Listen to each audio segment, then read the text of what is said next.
மே 29 முதல் ஜூன் 1 வரை ஜேம்ஸ் & கோ ஃபவுண்டேஷன் டே flash sale. தீபம் விளக்கேற்றும் எண்ணெய், ஒரு தெய்வீக அனுபவம். துலாம் ராசிக்காரர்களுக்கெல்லாம் ஜூன் மாத பலன்கள் என்ன தரப்போகிறது? காரணம் என்னவென்றால் 10லே குரு வந்தால் பதவி பறிபோகும்னு பேர். இந்த மாதம் 2ஆம் தேதிக்கு அப்புறம் நீங்கள் எந்த வேலையில் இருந்தாலும் சரி, இந்த பாஷா வேண்டாம், இந்த மெட்ராஸ் வேண்டாம், மும்பை அப்படிலாம் ஏதாவது நீங்கள் சத்தியம் பண்ணியிருந்தீங்கன்னா தயவுசெய்து விட்டுருங்க. வெளியே போனால் வேலை கிடைக்காது, எழுதி வச்சுக்கோங்க. நீங்கள் கனடாவுக்கு உங்களை கூட்டிகிட்டு போகிறது நல்லது பண்ண இல்லை. 2ஆம் இடத்தை குரு பகவான் பார்க்கும் பொழுது இந்த வருஷம் நீங்கள் உங்களை உள்முகமாக பார்ப்பீர்கள். 2ஆம் இடம் என்பது என்ன? படிப்பு. 2ஆம் இடம் என்பது தனம், கடன் அடைப்பீங்க. 2ஆம் இடம் என்பது என்ன செய்யக்கூடாதுங்கிற பாயிண்ட். இவ்வளோ நேரம் என்ன செய்யணும்னு சொன்னேன், வேலையை காப்பாற்றிங்கன்னு சொன்னேன். என்ன செய்யக்கூடாதுன்னு சொல்கிறேன் பாருங்க. நம்ம இன்றைய காலங்களில் அப்பாவை என்ன பண்ணுறோம்? ஒரு சோஃபா கொடுத்து, அப்பா ப்ளீஸ் டேக், வாழ்வெல்லாம் நடந்து நீ கலைத்து விட்டாய். அவர் நல்லா தான் இருந்தார். நம்ம புசி சோஃபா வாங்கி கொடுக்காத வரைக்கும் அவர் என்னைக்கு அந்த சோஃபாவில் உட்காந்து டிவி பார்க்க ஆரம்பித்தாரோ, உங்கள் 2 கூடையவன் இவ்வளோ நேரம் உங்களுக்கு பணம் வரும் அதெல்லாம் சொல்லிட்டு இருந்தேன் இல்லையா, முக்கியமான ஒரு ஃபியூஸ் போக போகுது. நீங்கள் வீட்டில் ஒய்ஃப் கிட்ட போயிட்டு ஜாக்கிரதையாக பேசணும். எதை பேசினாலும் ரொம்ப பத்திரமா பேசணும். எதையும் உண்மையை மறைச்சி ஏதோ ஒன்று சொல்ல போகிறேன்ட்டு ஏதோ ஒன்று சொல்லி வைக்காதீங்க. எக்குத்தப்பா. நவக்கிரக கோயில் வழிபாடு முக்கியம். ஒரு கோயிலுக்கு போனால் ஒரு குறிப்பிட்ட கிரகத்தை மட்டும் தனியாக வழிபடுற பழக்கத்தை நிறுத்துங்க. அப்படி பண்ணக்கூடாது. மொத்தத்தில் எல்லா கிரகங்களையும் சுற்றி வந்து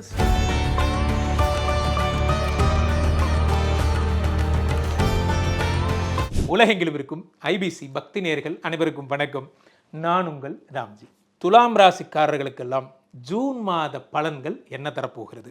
முக்கியமாக இந்த ஒரு சீக்வன்ஸில் நம்ம பார்க்க போகிறோம். அதில் இது நடந்தே தீரும் அப்படின்னா என்ன சொல்லலாம் அப்படிங்கிறத முதல்ல சொல்கிறேன். இந்த துலாம் ராசிக்காரர்களுக்கு நடந்தே தீரும்னா என்னென்னா, எடுத்தோன்னே நெகட்டிவாக பேசுகிறேன்னு நினைக்காதீங்க. நம்ம எப்பயுமே நெகட்டிவாக பேசுகிற ஆள் கிடையாது. உலகெங்கிலும் நிறைய பேர் ஐபிசி பக்தியை விரும்பி பார்க்கவும், என்னுடைய பதிவுகளை விரும்பி பார்க்கவும் ஒரே காரணம் என்னென்னா, பாசிட்டிவாக சொல்லுவார் அப்படிங்கிறது தான். காரணம் என்னவென்றால் 10லே குரு வந்தால் பதவி பறிபோகும்னு பேர். இந்த மாதம் 2ஆம் தேதிக்கு அப்புறம் நீங்கள் எந்த வேலையில் இருந்தாலும் சரி, தயவுசெய்து பணியிடத்தை மதித்து பணியிடத்தில் பக்தியோடு பணி புரிய ஆரம்பிங்க. தான் ஃபஸ்ட்டு விஷயம். இது வரைக்கும் நான் ஃபோக்கஸ் இல்லாமல் இருந்துட்டேன், இனிமேல் ஃபோக்கஸோடு இருப்பேன் அப்படிங்கிறது மட்டும் டெய்லி நினச்சிக்கோங்க. பணி செய் கோயில் மட்டும் கோயில் அல்ல, பணி செய்யும் இடமும் கோயில் தான் அப்படிங்கிறது உங்கள் மனசுக்குள்ளே வரணும். அந்த அளவுக்கு குரு பகவான் வேலை நேரத்தில் நிறைய டென்ஷன்களை கொடுப்பார். அதாவது அவருக்கு உங்கள் வேலையை பிடுங்கணுங்கிறது நோக்கம் இல்லை, வேலையின் அருமையை உணர்த்துகிறார். வாழ்க்கையில் ஒவ்வொரு நேரம் ஒவ்வொரு குருமார்கள் நீங்கள் சந்திப்பீங்க. அந்த சந்திப்புகள் நடக்கும் போதெல்லாம் பணியின் அருமை, வாழ்வின் அருமை, உடலின் அருமை இதெல்லாம் புரிய வைக்கும் காலம். அந்த மாதிரி 10ஆம் இடத்திலே குரு பகவான் உச்சம் பெறும்போது பணியின் அருமையை உணர்த்த போகிறார். பொறுமையாக இருங்க, ஜாக்கிரதையாக இருங்க. என்ன பண்ணாலும் வேலையை விட்டு போயிடாதீங்க.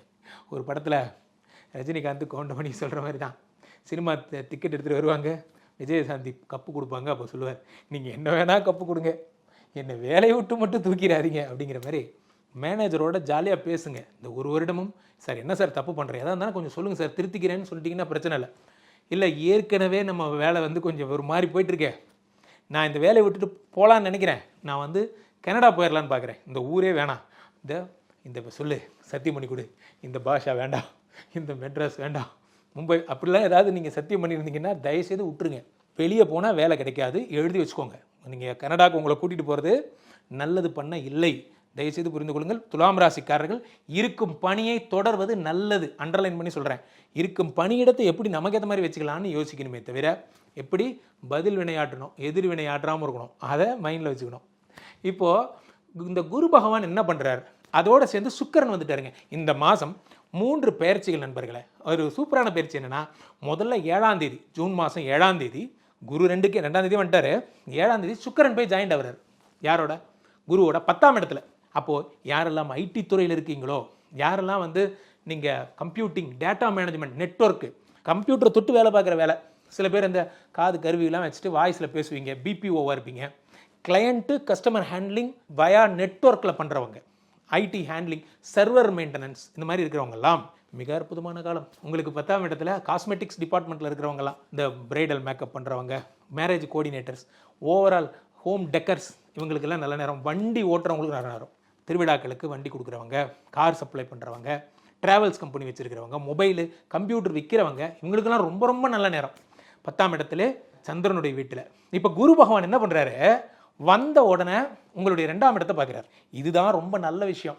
இப்போ நான் வேலை போகணும்னு சொன்னேன்ல, ஆனால் கூட பணம் வருங்க. அதுதான் ஒரு ஆச்சரியம். இப்போ கூட நான் சொல்லிட்டு இருந்தேன், உங்களுக்கு தேவையான பணத்தை சேர்த்து வச்சுட்டு அப்புறமா நீங்கள் நிம்மதியாக இருங்க. ஒரு 6 மாதமோ 1 வருஷமோ உங்களை நீங்கள் சரி பண்ணிக்கிறதுக்கான வருடமாக நீங்கள் எடுத்துக்கலாம். 2ஆம் இடத்தை குரு பகவான் பார்க்கும் பொழுது இந்த வருஷம் நீங்கள் உங்களை உள்முகமாக பார்ப்பீர்கள். 2ஆம் இடம் என்பது என்ன? படிப்பு. 2ஆம் இடம் என்பது தனம், கடன் அடைப்பீங்க. 2ஆம் இடம் என்பது பணம் கொட்டும் நேரம், பயனுள்ள பணமாக அது போய் மாறும். இன்வெஸ்ட் பண்ணிகிட்டே இருப்பீங்க. அடுத்து 4ஆம் இடத்தை குரு பகவான் பார்க்கிறார். 4ஆம் இடம் என்பது வீடு, மாடு, மனை, உயர்கல்வி, உயர் பதவிங்கிறான். என்ன சார் வேலை போயிடுச்சுங்கிறீங்க, BMW கார் வாங்கியிருக்காங்க, நேற்று ஃபோட்டோ எடுத்து போட்டிருக்காங்க ஸ்டேட்டஸில். அதாங்க எனக்கும் புரியல அப்படின்னு இந்த உலகம் ஆச்சரியப்படும். ஏன்னா நான் சொன்னது வேலைக்கு போகிறவங்களுக்கு தான். மீண்டும் அண்டர்லைன் பண்ணி சொல்கிறேன். ஒரு இடத்துல வேலை பார்க்குறீங்க, ஒரு கம்பெனியில் வேலை பார்க்குறீங்கன்னா அங்கே உங்களுக்கு சக பணியாளர்களால் பிரச்சனை வரும்னு தான் நான் சொன்னேன். நீங்கள் ஒரு ஆர்த்தரப்பினர், நீங்களே ஒரு கம்பெனிக்கு சேர்மனாக இருக்கீங்க, நீங்கள் ஒரு ஹெட்டாக இருக்கீங்கன்னா உங்களை பற்றி நான் சொல்லவே இல்லை. உங்களுக்கு இதுக்கு சம்மந்தமே இல்லை. ஏன்னா 10லே குரு வந்தால் பதவி பறிபோகும். சேர்மன் ஒரு நிர்வாக தலைமை, அது உங்கள் கம்பெனி. அதில் வேறு துளாராசிக்கார மேனேஜர் யாராவது இருந்தால் அவனுக்கு வேணால் மேபி வேலை போகும், உங்களுக்கு ஒன்றும் ஆகாது. 2ஆம் இடத்தை குரு பகவான் பார்க்கிறார், தனத்தை தருகிறார். 4 இப்போ நிறைய துளாராசிக்காரங்க கிட்ட கேட்குற கேள்வியை தான், சார் நான் சொந்த தொழில் தான் பண்ணுறேன், எனக்கு வேலை போகுமா? உங்களுக்கு என்ன வேலை பார்க்குறீங்க? வேலை போகிறதுக்கு உங்கள் கம்பெனியில் நீங்கள் தான் தொழிலாளி, நீங்கள் தான் முதலாளி.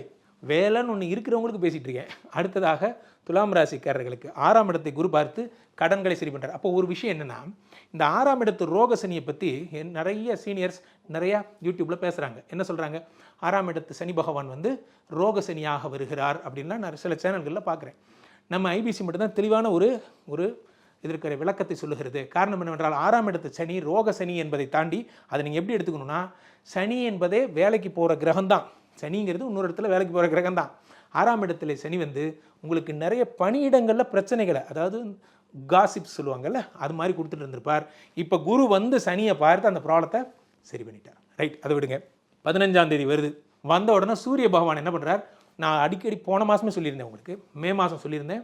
பாதகாதிபதி சூரியன் 11 குடையவன் என்ன பண்ணுறாரு, உங்களுக்கு 8ஆம் இடத்திலே மறைந்திருந்தார். ரொம்ப ஜாக்கிரதையாக இருங்க, வண்டி ஓட்டாதீங்கன்னு சொன்னேன். இப்போ 9ஆம் இடத்துக்கு போகிறார். துலாம் ராசிக்காரர்கள் என்ன செய்யக்கூடாதுங்கிற பாயிண்ட். இவ்வளோ நேரம் என்ன செய்யணும்னு சொன்னேன், வேலையை காப்பாற்றிங்கன்னு சொன்னேன். என்ன செய்யக்கூடாதுன்னு சொல்கிறேன் பாருங்க. அப்பாவை கூட்டிகிட்டு இந்த ட்ரிப்புக்கு போகிறது, அப்பாவை கூட்டிகிட்டு பெரிய நடப்பாதையாக நடந்தே நம்ம திருப்பதி போகலாம், இந்த வீர செயல்களில் ஈடுபடுறதெல்லாம் பண்ணாதீங்க. அப்பாவுக்கு உடம்பு சரியில்லைன்னா அவர் விட்டுருங்க, ரெஸ்ட் எடுக்கட்டும். அவர் பாட்டுக்கு ஒரு காலத்தில் சண்டே ஆனால் டிவி பெட்டிலாம் பிரித்து வச்சுக்கிட்டு நம்ம ஃபேன் எல்லாம் பிரித்து வச்சுட்டு ரிப்பேர் பண்ணிட்டு இருந்த ஒரு நல்ல தெம்பான மனிதன். நம்ம இன்றைய காலங்களில் அப்பாவை என்ன பண்ணுறோம், ஒரு சோஃபா கொடுத்து, அப்பா ப்ளீஸ் டேக், வாழ்வெல்லாம் நடந்து நீ கலைத்து விட்டாய். அவர் நல்லா தான் இருந்தார். நம்ம புஷி சோஃபா வாங்கி கொடுக்காத வரைக்கும். அவர் என்னைக்கு அந்த சோஃபாவில் உட்காந்து டிவி பார்க்க ஆரம்பித்தாரோ அன்றைக்கி தான் உடம்பு சரியில்லாமல் போச்சு அவருக்கு. ஸோ 8ஆம் இடத்தை சூரியன் இருந்து கெடுத்தார். அவரை ரெஸ்ட் எடுக்க விடுங்க, இயல்பாக அவரை வேலை பார்க்க விடுங்க. புதுசாக அதை கமிட் பண்ணாதீங்க. சில பேர் வீட்டில் ட்ரெட்மில் வாங்கினவங்கெல்லாம் பார்த்துருக்கேன். அப்பாவை அதில் ஓட விடாதீங்க, ஹிருதய பாதிப்பு வரும். திரும்பவும் சொல்கிறேன், அப்பாவின் உடல்நிலை கெடும். நீங்கள் அப்பாவை கூட்டிகிட்டு எந்த விஷயங்கள்லையும் இப்போ நீங்கள் தான் கல்யாணத்தை முன்னாடி நடத்தணும், நீயே பார்த்துக்கோப்பா, எனக்கு லீவ் இல்லை, வேண்டாம், அப்பாவுக்கு லோடு கொடுக்காதீங்க. அடுத்ததாக அருள் தரும் கடவுள் வழிபாடு என்னன்னு பார்க்குறோம். இதில் அதுக்கு முன்னாடி ஒரு விஷயம் போயிடலாம். என்ன அப்படின்னா, உங்கள் 2-7 கூடையவன், இவ்வளோ நேரம் உங்களுக்கு பணம் வரும் அதெல்லாம் சொல்லிட்டு இருந்தேன் இல்லையா, முக்கியமான ஒரு ஃபியூஸ் போகுது. என்ன சந்தோஷம் குருஜி உங்களுக்கு, என்ன எங்களுக்கு வேலை போகுதுன்னு நினச்சி சொல்கிறீங்க. இப்போது அடுத்தது இதுக்கு வேறு சிரிக்கிறீங்க. நான் சிரிக்கலை, ஒரு மனிதனுக்கு இவ்வளோ பிரச்சனை வருமானு உங்களை பார்த்து. காரணம் என்னென்னா, 9ல் குரு இருந்தபோது எவ்வளோ ஜாலியாக இருந்தீங்க. இந்த ஒரு வருஷமும் உலகமே கண்டு வியக்கிற மாதிரி. துலாம் ராசிக்காரங்க தான் இந்த வருஷம் நிறையா சம்பாதிச்சதுன்னு அப்போ ஒரு சர்வே ரிப்போர்ட்டு சொல்லுது. அது என்ன சர்வே, சரி அதை விடுங்க. 2-7 கூடிய செவ்வாய் பகவான் 8ல் மறைகிறார். இவர் யாருன்னு நினச்சிங்க, இவர் தான் ஒய்ஃபு, லவ்வு போச்சா. அப்போ இந்த ஒரு மாதம் என்ன ஆகும், நீங்கள் வீட்டில் ஒய்ஃப் கிட்ட போய்ட்டு ஜாக்கிரதையாக பேசணும்.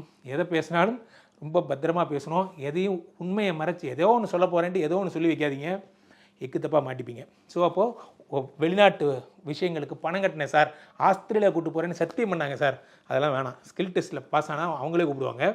பணம் கட்டுற வேலை வேண்டாம். 7ஆம் இடம் என்பது பார்ட்னர்ஷிப்பு. 50-50 பார்ட்னர் வந்துட்டாரு, நான் பாதி அவர் பாதி, அதெல்லாம் வேண்டாம். ஸோ இது மட்டும் அது 19ஆம் தேதிக்கு அப்புறம் இந்த பிரச்சனை வருங்க, ஜாக்கிரதையாக இருங்க. அடுத்ததாக அருள் தரும் கடவுள் வழிபாடு. வெற்றி வேல் முருகனுக்கு அரோகரா. அது நீங்கள் பண்ணலாம். எதுக்காக? உங்களுக்கு 2-3 வாத்தியம், ஒரு பெரிய சாதாரணமாக ஒரு ஜலதோஷம் சின்னதாக ஒரு மாத்திரை தின்னா போதும். நமக்கு ஜலதோஷம் குளிர் காய்ச்சல் 2-3 இருந்தால் 4-5 மாத்திரை திம்போம் இல்லையா? அந்த மாதிரி ஒரு பக்கம் வேலை போயிட்டுருக்கு, குரு பகவானை பார்க்கணும். இந்த பக்கம் ஒய்ஃபு கூட கரைச்சலாக இருக்குது வீட்டில், சுக்கிர பகவானை பார்க்கணும்.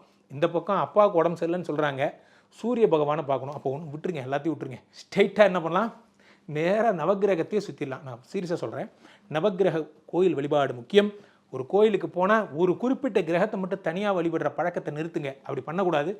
மொத்தத்தில் எல்லா கிரகங்களையும் சுற்றி வந்து ஸ்பெஷலாக அவருக்கு ஒரு அர்ச்சனை வேணால் பண்ணலாமே தவிர ஒரு காடை வழிபடுற பழக்கம் நம்ம சம்பிரதாயத்தில் கிடையாது.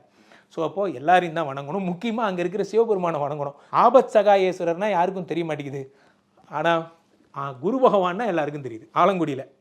அதே திருநள்ளாறு போனீங்கன்னா தர்பாரண்யேஸ்வரர் யாருக்கும் தெரியாது, ஆனால் சனீஸ்வரன் எல்லாருக்கும் தெரியும்.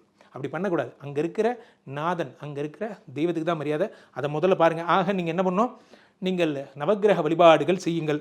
அடுத்த அதிர்ஷ்ட குறிப்புகள் ரெட்டில்ஸ் பக்கம் இருக்கிற இது சூரியனார் கோயில் போங்க, அல்லது சூரியனார் கோயில்னே ஒன்று கும்பகோணத்தில் இருக்குது, அங்கேயே போயிட்டு கூட கோதுமை தானியம் தானம் பண்ணுங்கள். மடப்பள்ளிக்கு சப்பாத்தி பண்ணிக்கிறதுக்கு கொடுக்கலாம். அடுத்த அதிர்ஷ்ட தேதிகள் 13 சனி சிவராத்திரி வருகிறது. அன்றைக்கி சிவனுக்கு ரொம்ப பிரீத்தியான நாள். அந்த சிவராத்திரி அன்னைக்கு தான் சிவபெருமானுக்கு பண்ணுறது தான் சூரியனுக்கு பண்ணுறதாக சாஸ்திரங்கள் கருதுகிறது. அதை நீங்கள் பண்ணலாம். 14 சண்டே அமாவாசை வருது, ஜூன் 14 அமாவாசை என்று சிவபெருமானுக்கு வழிபாடு செய்யலாம். அது ஒன்றும் சிறப்பு. இதெல்லாம் நீங்கள் பண்ணலாம். அமைதியாக இருக்க வேண்டிய நாட்கள். அதான் முடிச்சு விட்டீங்களே, முடிச்சு விட்டீங்க போங்க அப்படிங்கிற மாதிரி. இந்த மாதம்தான் ஒய்ஃபு நிம்மதி இல்லை, ஆஃபீஸில் நிம்மதி இல்லை, வேறு எங்கே தான் சார் போகிறது? அமைதியாக இருக்கணும். ஒரு சமீபத்தில் ஒரு ரீல்ஸ் பார்த்தேன், பாவா அமைதியாக தேடி போகாதீங்க பாவா, அமைதியாகவே மாறிடுங்க அப்படின்னு பார்த்தேன். ரொம்ப சிரித்தேன். அந்த மாதிரி தான் துலாம் ராசிக்காரர்களே, அமைதியை தேடி போகாதீங்க, அமைதியாகவே மாறிடுங்க. 24, 25 நீங்கள் சர்வம் கிருஷ்ணார்பணம், அமைதியாக இருக்கணும். அடுத்து பலன் தரும் நிறம் திசை உலோகம். பலன் தரும் நிறம்னு பார்த்தீங்கன்னா உங்களுக்கு சில்வர் கலர் தான். உங்களை சுக்கிரன் தான் காப்பாற்றணும். அடுத்து புத பகவான் உங்களை ரட்சிப்பார், ஆட்சி பெற்று அமர்ந்திருக்கிறார். சில நேரம் பச்சை கலர் கூட உங்களுக்கு சிறப்பு. அதே மாதிரி மரகதம், கையில் பச்சை அல்லது மரகதம் போட்டுக்கலாம். ஸோ இதை மட்டும் ஃபாலோ பண்ணுங்கள். அப்போ நம்ம என்ன செய்யணும்? இப்போ என்ன தான் ராம்ஜி சார் சொல்ல வரீங்க? பணம் வருங்க, எப்படியோ ஒரு வழியில் நீங்கள் பணம் ஒரு பழைய பெண்டிங் காசெல்லாம் வரும். அது ஒன்று தான் நல்ல விஷயம். மற்றபடி வேலையோ அல்லது வீட்டு வாழ்க்கையோ ரொம்ப டஃப்பு. ஒரு வருஷத்துக்கு இப்படி தான் இருக்கும். இந்த ஒரு மாதம் ரொம்ப மோசமாக இருக்கும். கேர்ஃபுல்லாக இருங்க, ஜாக்கிரதையாக இருங்க. அப்போது ட்ரான்ஸ்ஃபர் கொடுத்தா வாங்கிக்கலாமா? தயவுசெய்து வாங்கிக்கிங்க. இந்த கம்பெனியில் இருக்கக்கூடாதுன்னு தான் சொல்லியிருக்கு. ட்ரான்ஸ்ஃபர் கூட ஒரு வேலை போகிற மாதிரி தான். புதிய என்விரான்மெண்ட், புதிய இடத்த பார்க்குறீங்கல்ல, சின்ன தண்டனை மாதிரி தான். ட்ரான்ஸ்ஃபர் தான் வாங்கிக்கிங்க. வேலையை விட்டு போனால் போயிடாதீங்க. அப்போது தொடர்ந்து எனக்கு அப்படி தானே சார் இருக்குது நிலமை. எங்கள் பாஸ் நேற்றே கூப்பிட்டு பேசிட்டாரு, கவுன்சிலிங்லாம் நடந்துருச்சா, அடுத்து நடக்க வேண்டியது நடக்கும். கீழே போயிட்டுருக்கு, இந்த 2 நம்பரை கூப்பிடுங்க. உங்களுக்கு நான் உங்கள் ஜாதகம் பார்த்து என்ன பண்ணணுங்கிறத கரெக்டாக கைட் பண்ணுறேன். இதில் தப்பிச்சுக்கலாம். கிரகங்கள் எத்தனை இருக்கிறதோ அதற்கு தீர்வுகளும் உண்டு, அதற்குரிய வழிகாட்டுதலும் உண்டு. ஐபிசி கஸ்டமர் கேர் எக்ஸிக்யூட்டிவ்ஸ் உங்களை அழைப்பிற்காக காத்து கொண்டிருக்கிறார்கள். நிறைய பேர் உடனே பேசணும்னு கேட்குறீங்க. உடனே பேசணும்னா டெக்கல் முறையில் தான் பேசணும். அது அவங்கள்ட்டயே கேளுங்க, அவங்க சொல்லுவாங்க. அதே மாதிரி இங்கே டிவிலையும் மொபைல்லையும் ஒரு QR கோடு ஒன்று போயிட்டுருக்கோம். அதை ஸ்கேன் பண்ணிங்கன்னா எங்களுடைய வாட்ஸ்அப் சேனலோட கனெக்ட் ஆகிடும். என்னுடைய பதிவுகள், என்னிலும் மூத்தோர் பதிவுகளை தினமும் நீங்கள் பார்க்கலாம். மீண்டும் ஒரு நல்ல பதிவில் சந்திப்போம். நன்றி, வணக்கம். பூமேவு ஷண்முக விலாசமும் மீராறு புருவமும் கிரீடமுடியும் பொட்டுணுதலும் கனக குண்டலமும் அருள் மாறி பொழியும் ஈராறு விழியும் மாமேவு செம்பவள வாய்மந்த காசமும் மாலையணியும் கழுத்தும் வாகு கேயூரமும் ஈராறு புயமும் கையும் வடிவேலும் அபயகரமும். மே 29 முதல் ஜூன் 1 வரை ஜேம்சன் கோ ஃபவுண்டேஷன் டே ஃபிளாஷ் சேல். தீபம் விளக்கேற்றும் எண்ணெய், ஒரு தெய்வீக அனுபவம்.